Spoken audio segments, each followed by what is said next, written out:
எனக்கு ஒரு 10 வயசு இருக்கும்போது என் கூட இருந்த என்னுடைய நண்பனுடைய அப்பா இறந்துட்டார்.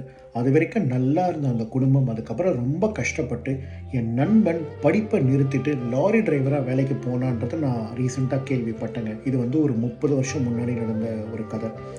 எனக்கு 15 வயசு இருக்கும்போது எங்கள் அப்பாவுடைய நண்பர் ஒருத்தர், அவருக்கு கல்யாணமாகி 2 மாதம் குழந்தை இருக்கும்போது அவர் இறந்துட்டார். சமீபத்தில் என் கூட படித்த என்னுடைய நண்பன் ஒருத்தன் இறந்துட்டான். இதுக்கெல்லாம் காரணம் குடிப்பழக்கம். இவங்க எனக்கு தெரிஞ்ச அந்த 3 பேர். நீங்கள் குடிங்க, குடிக்காமல் போங்க, நீங்கள் குடிக்காதீங்க, குடி உங்களுக்கு கேடு அப்படின்னு சொல்கிற அளவுக்கு, உங்களுக்கு அறிவுரை சொல்கிற அளவுக்கு நான் ஒன்றும் பெரிய ஆள்லாம் கிடையாதுங்க. இங்கே இருக்க லண்டனில் எனக்கு மது பாட்டில் வாங்கணுன்னா நம்ம டிபார்ட்மெண்டல் ஸ்டோர் மளிகை கடையில் விற்கிற மாதிரி நான் போய் வாங்கிட்டு வந்துகிட்டே இருக்கலாம். ஆனால் இந்த ஊரில் இன்னி வரைக்கும் இந்த குடிப்பழக்கத்தினால ஒரு குடும்பமே மொத்தமாக அழிஞ்சு போச்சு. இல்லை அந்த குடிப்பழக்கத்தினால கொலை, கொள்ளை, கற்பழிப்பு நடந்ததுன்னு நான் இன்னி வரைக்கும் கேள்விப்பட்டதில் அந்த மாதிரி நியூஸ் நாங்கள் வெளியில் பார்த்தது கூட கிடையாது, மற்றவங்க கிட்ட பேசி கேட்டது கூட கிடையாதுங்க.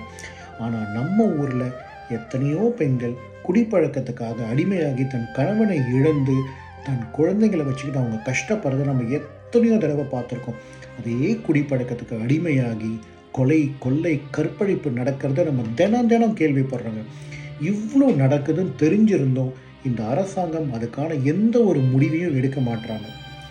தமிழ்நாட்டில் கிட்டத்தட்ட 46,000 கோயில் இருக்குது. நான் இப்போ தான் பார்த்தேன். அதில் வருஷத்துக்கு 250லேருந்து 300 கோடி வருமானம் வருதுன்னு போட்டிருக்காங்க.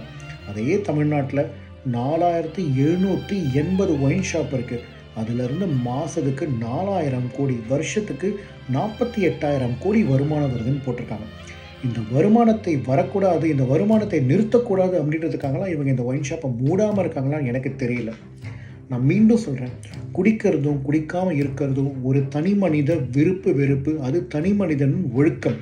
அதை பற்றி நான் இங்கே பேச வரலைங்க. ஆனால் அப்படி நீங்கள் குடிக்கிறதுனால உங்கள் குடும்பமும் இந்த சமூகமும் இந்த சமுதாயமும் பாதிக்கப்படுதுன்னா அதுக்கு நீங்கள் கண்டிப்பாக பொறுப்பெடுத்துக்கணும். அதுக்கு முக்கியமாக இந்த கவர்மெண்ட் அதுக்கு ஒரு பொறுப்பெடுத்து ஒரு முடிவை கொண்டு வரணும். இது வரைக்கும் நடந்த கவர்மெண்ட் இதெல்லாம் எதுவுமே பண்ணலைன்றதுக்கு நம்ம எல்லாருக்குமே தெரியும். ஏன்னா இன்னும் அந்த பிரச்சனை நடந்துட்டு தான் இருக்குது. ஆனால் இதுக்கு மேலே வரப்போகிற கவர்மெண்ட் இந்த ஒயின் ஷாப்புக்கு ஒரு முடிவு கொண்டு வரணும். அதுக்கு ஒரு முன் உதாரணமாக தான் நாம் தமிழர் கட்சி திரு சீமான் அவர்கள் ஆட்சிக்கு வந்தால் இந்த ஒயின் ஷாப் எல்லாம் மூடுவோன்னு அனௌன்ஸ் பண்ணியிருக்காரு. நான் உடனே இந்த வீடியோ மூலயமா நீங்கள் அவருக்கு ஓட்டு போடுங்கன்னு நான் சொல்லலை.